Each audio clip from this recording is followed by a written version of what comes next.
Hey, if your back starts getting sore, no problem. Put your knee pad down and just work off the floor.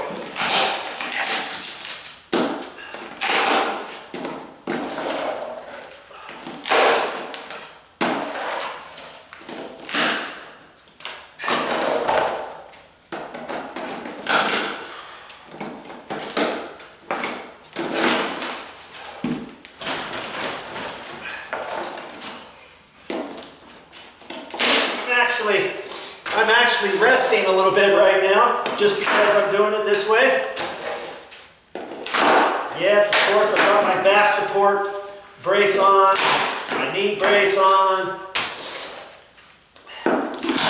And most of the time when I get down onto the floor or doing anything, I carry my trusty knee pad around. I just slide it around, you know, wherever I need it to go. You'll understand why once you start doing stuff on your own.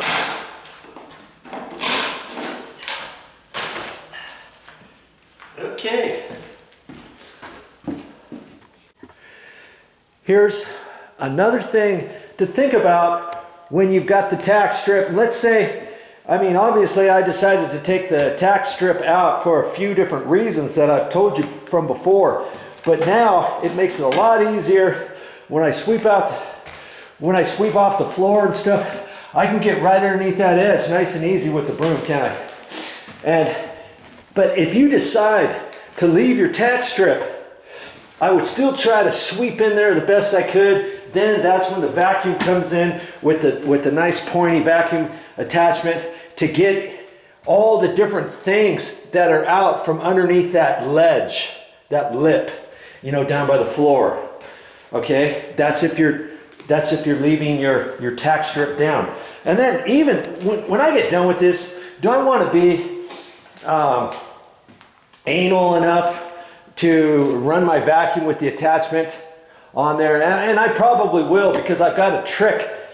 I think I have a trick that I want to show you when I get ready to do that. So keep watching. So I thought, you know what? I'll just bring it up at this point.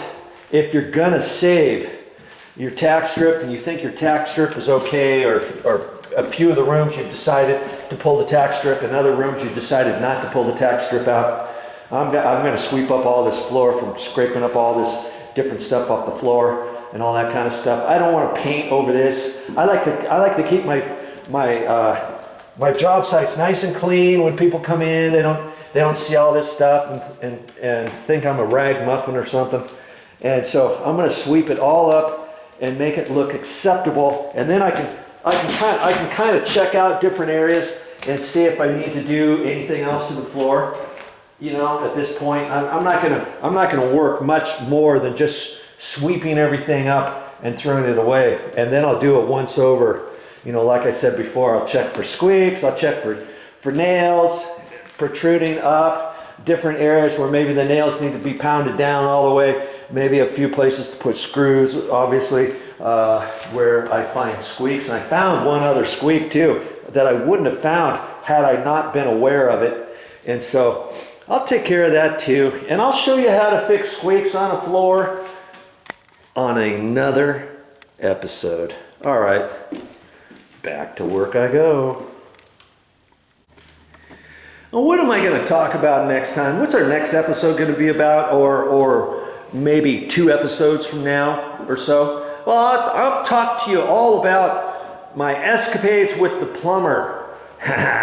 We had a plumber come over here the other day, and we're going to have him back tomorrow. He's going to be putting in a tankless water heater for us, and I'll talk to you all about that, why he's not going to fix the existing gas water heater, and all the different other things that we found out about some plumbing issues having to do with this condo. Okay, so keep watching.